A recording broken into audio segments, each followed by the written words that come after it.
Je viens d'imprimer Charles Chekhov. Allons-y. Adieu, va. Je prends ton crayon avant de dire adieu. Là. OK. Ah! Déjà une note. La première pièce commence de la même façon qu'une de mes pièces précédentes.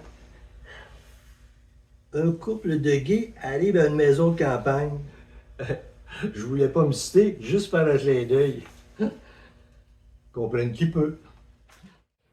Ah, ils ont mis la table de maman. Ça doit être une idée de Benjamin. Ça. Regarde les 7 verres de jus de tomate. Quand maman recevait, elle mettait toujours un verre de jus de tomate à chaque place. Juste avant que la visite arrive, là. Hein?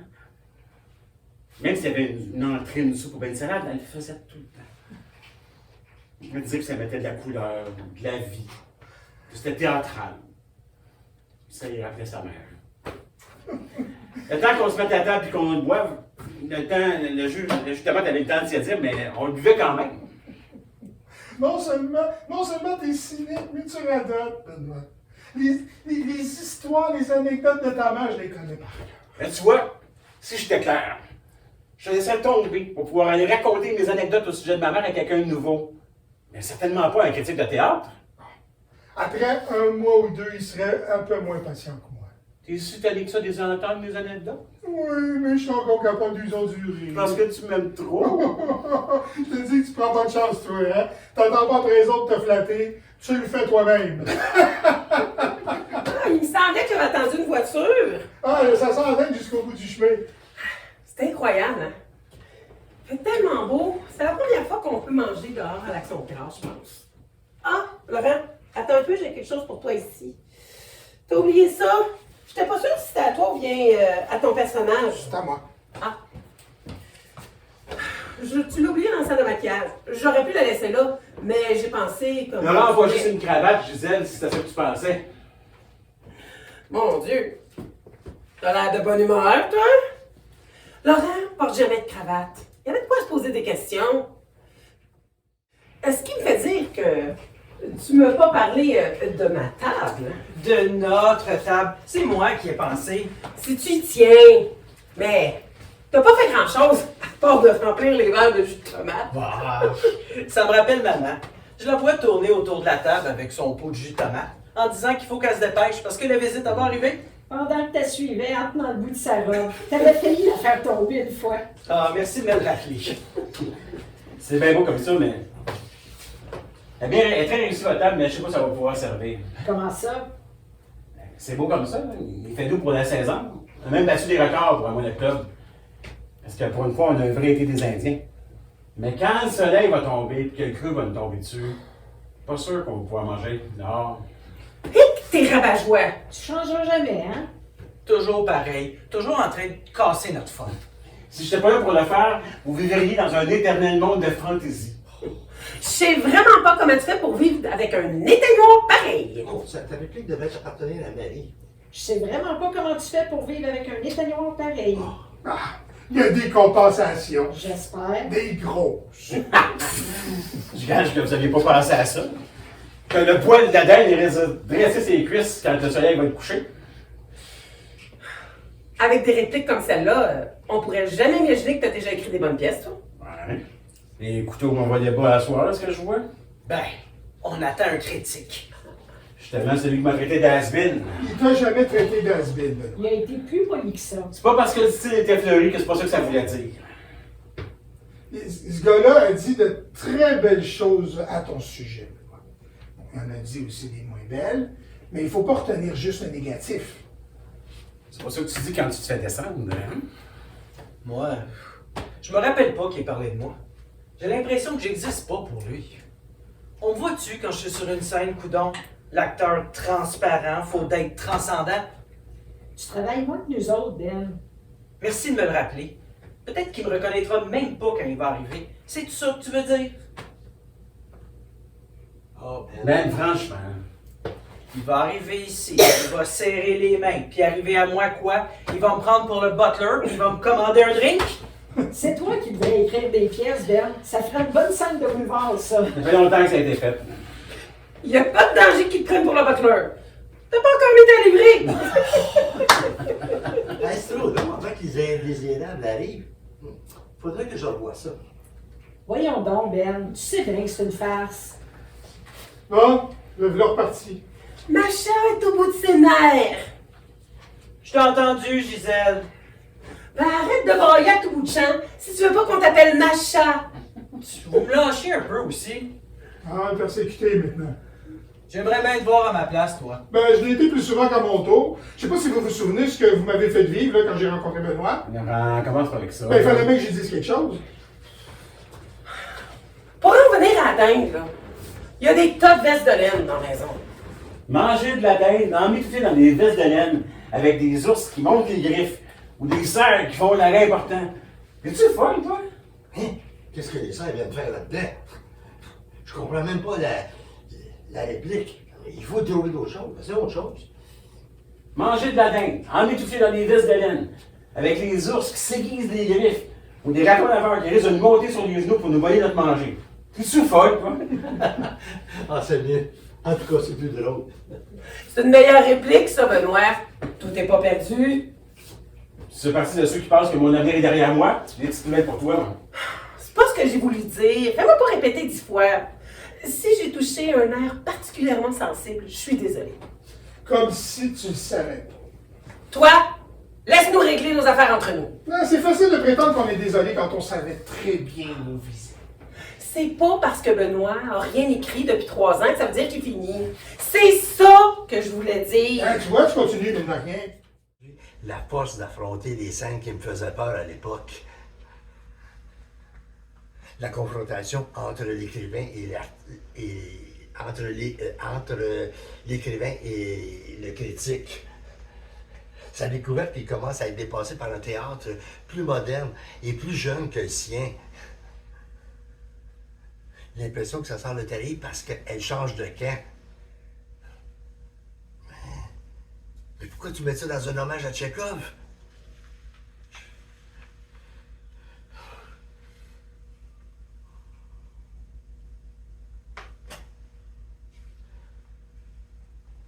J'avoue que je me souviens pas de mes premières intentions. Des premières intentions que j'avais empruntées. Sans doute pour m'empêcher de me laisser aller à mes coups de gueule habituels. Mes personnages crient beaucoup, c'est connu. Mais ceux-là, peut-être à cause de la nuit qui les entoure, sont plus, comment dirais-je, nuancés. Pourtant, non. Leurs vacheries ne sont ni nuancées ni subtiles, mais elles sont tout de même différentes. Peut-être à cause du monde dans lequel évoluent les personnages, lui aussi différent.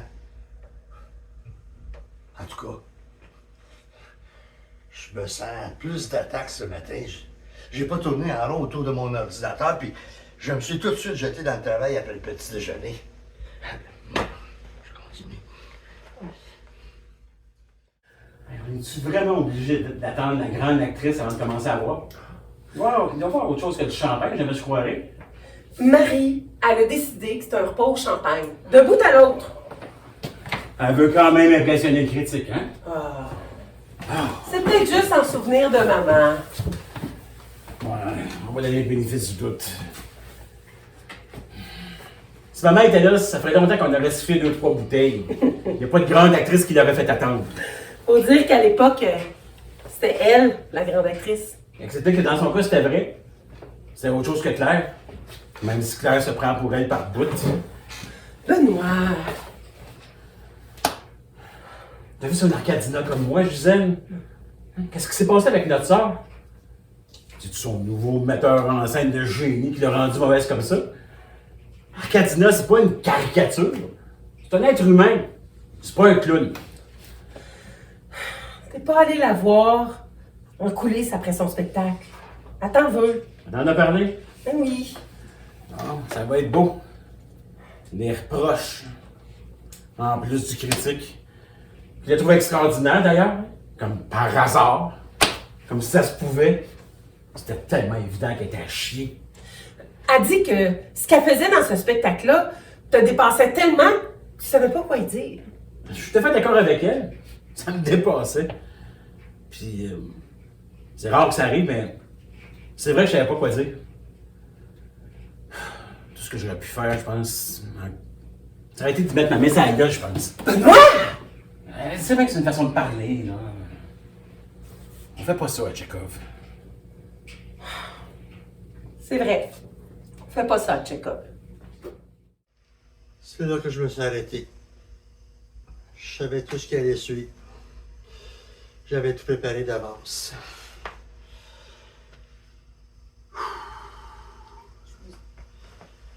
Je me souviens de 2 choses. La première, c'est que j'ai eu peur que les acteurs pensent que je les aimais pas, que je les critiquais ou que je me moquais d'eux alors que c'était pas du tout mon intention. Ensuite, ce qui allait venir me faisait peur. Le vieillissement, la peur d'être dépassé, la conscience, la conviction d'être dépassé en fait, et d'avoir à prendre une décision déchirante, humiliante de la part de mes personnages et par extension de ma part à moi aussi. De faire de Claire celle qui se débat et de Benoît celui qui est au bord d'abdiquer. Le mot le plus terrible qui puisse venir à l'esprit d'un artiste, abdiquer. Est-ce que j'ai moins peur maintenant? Non. Bien sûr. On est plus tard. Je suis encore plus vieux, c'est pire. Mais est-ce que cette fois-là, je me sens la force d'affronter tout ça en écriture? C'est ce que je me souhaite. C'est la raison principale pour laquelle j'essaie depuis quelques jours de réhabiliter cette pièce dont je gardais le mauvais souvenir et qui me surprend. Parce qu'en fait, moi aussi, j'ai essayé de me renouveler dans cet opus. D'écrire quelque chose de différent, de nouveau, pour moi, en imitant un vieux maître. Ben oui.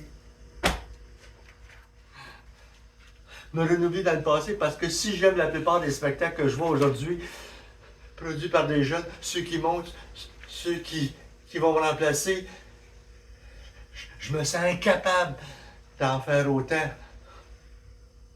De toute façon, à quoi ça servirait de leur ressembler? Ce qui leur appartient, puis ce qui est à moi. Disons la phrase, hein? Disons-la. Je me sens dépassé, point la ligne. Maintenez bien vos trucs. On part quand même. Une autre chose à faire réparer. Magnifique maison, les boiseries partout. Incroyable. C'est pas les boiseries qui font l'enfance, hein? C'est pas joyeux, joyeux. C'est pas joyeux, mais c'est vrai que c'est beau. Il s'en fait plus des maisons comme celle-là. C'est pas toi qui reproches si souvent aux auteurs d'utiliser trop de clichés? Désolé, je suis... Pourquoi pas? Marie est pas là. La boude au bord du lac. Bon, qu'est-ce qu'il y a encore?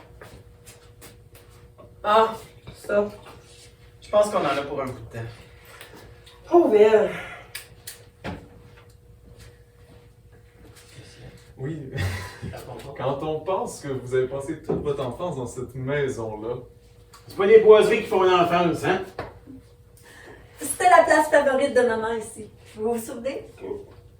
Quand on avait fini de manger, les dimanches midi d'été, elle s'installait ici, elle montait et elle prenait sa serviette de table comme d'un accessoire. Et... L'incontournable récital. C'était pas un récital, Benoît. C'était juste pour s'amuser. Ça aurait pu être du piano. Il y a des tas de mères qui jouaient du piano à Vaudreuil le dimanche après-midi. Non. Elle, c'était le songe d'Athalie. N'importe quoi de Racine, en fait. Des Lorca qu'elle chantait presque. Des chansons de Mère Courage. Ton capitaine, assez de bataille. Tes fantassins, laisse-les souffler. C'était tellement beau. Jamais de Molière qu'elle détestait. Les si belles scènes à la fin des pièces de Tchekhov. Même celle de Fils, le vieux serviteur abandonné, à la dernière scène de la série. Il y a des actrices qui rêvent de jouer le roi Lear. Moi, je rêve de jouer le serviteur fils. Il était toujours à la place d'honneur, son cher Tchekhov. Que tu le front de trahir dernièrement? Benoît, franchement. Pardon, qu'est-ce que tu dis? Non, rien. Continue. Elle faisait des grands gestes. Peut-être pour se moquer un peu d'elle-même parce que on disait que c'était son seul défaut, qu'elle gesticulait trop. Sa serviette de table virevoltait au bout de son bras, vous vous souvenez? Je pense qu'elle se permettait des fois devant nous des choses que ses metteurs en scène lui défendaient. Ouais. Parce qu'elle avait des metteurs en scène qui la retenaient. Pour l'encourager à faire une folle d'elle. Benoît, si t'as quelque chose à me dire, dis-le donc. C'est toi qui as quelque chose à me dire. C'était la première fois que tu venais pas me voir en coulisses. Tout le monde était là, sauf toi. Pas de message dans ma boîte vocale non plus, rien. Le silence. Comment tu penses que j'allais me sentir? Tu savais que ton opinion est importante pour moi. J'ai trop l'âge pour aller te dire directement après la représentation ce que j'avais pensé du spectacle en général. Et de toi en particulier. Ce que j'avais à te dire était trop violent pour te laisser sur ta boîte vocale. Violent? Oui, Claire, violent. Tu m'as trouvé si mauvaise que ça. T'étais à chier, Claire. À chier. Benoît, Laisse-moi parler. Tu as pensé la même chose que moi. pas devant tout le monde. Ah, je suis sûr que tout le monde pense la même chose que moi, mais qu'ils sont juste trop trous de cul pour le dire. Excepté lui, évidemment. Qui t'arrêtait pas d'éloge. Comme quelqu'un qui connaît rien, qui n'a jamais rien vu, qui se laisse impressionner par le premier fumiste venu. Je l'ai trouvé extraordinaire. J'ai le droit, non? Mais non, justement, t'as pas le droit. Comme tu me reproches d'être sur la défensive, moi aussi, j'essaierai pas de me défendre. Je sais vraiment pas ce que tu pourrais trouver. Mais permets-moi de te dire une chose, Benoît. Je t'ai épargné dans ce papier-là. Épargné? Oui, et par respect, justement. Ta pièce était vraiment très mauvaise. C'était peut-être ta première vraie mauvaise pièce, mais c'était très mauvais. C'est pas une raison de répéter 3 fois la même phrase. C'était pas à hauteur du reste. C'était à la hauteur de rien du tout. Qu'est-ce que tu voulais que je fasse? Le mépris, Christian. C'est le mépris qui m'a tué. Le mépris était juste dans ta tête. Ça fait combien de temps que tu l'as pas relu, cette critique-là? L'as-tu seulement déjà relu? Tu serais pas plutôt resté sur ta première impression? Tu viens de dire que tu ne pas te défendre. C'est vrai. Que j'ai l'air de me justifier. C'est vrai aussi que j'ai envie de le faire, mais va la relire, Benoît. Donne-toi la peine d'y retourner. Lis-la attentivement. J'ai sauté dans le vide. La tête la première, les yeux fermés. Je suis partie à la recherche de quelque chose d'autre. Sans la certitude qui m'avait toujours guidée. Peut-être justement pour retrouver cette certitude-là que j'avais pu.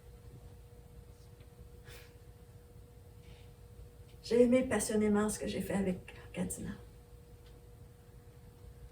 Mais c'est vrai que c'était pas moi. Tu pleures? Je suis plus bien que toi, Benoît. Je suis plus bien que toi. Qu'est-ce qu'on va devenir?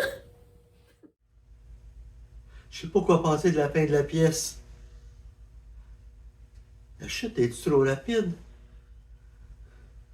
Le fait d'empêcher Christian de se défendre et de rester parfaitement méprisant et condescendant avec Benoît est peut-être une erreur de ma part. Laisser ça comme ça et revenir encore une fois. Ou fourrer tout ça dans le fond d'un tiroir et tracer d'un trait définitif ce projet-là qui me donne tant de mal depuis si longtemps. Ou au contraire, ne pas abdiquer comme Benoît. Mais combien de fois est-ce que j'aurai à refaire cette fin-là? Est-ce qu'elle va me satisfaire un jour? Et est-ce que cher Tchekhov sera-t-elle jamais jouable?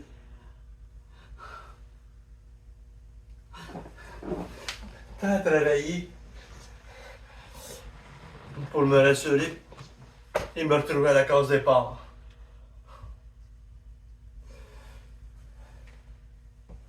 Demain est un autre jour. 100 fois sur le métier. L'aventure, l'avenir appartient aux audacieux. Pierre qui roule. L'aventure appartient aux audacieux. Shit de merde.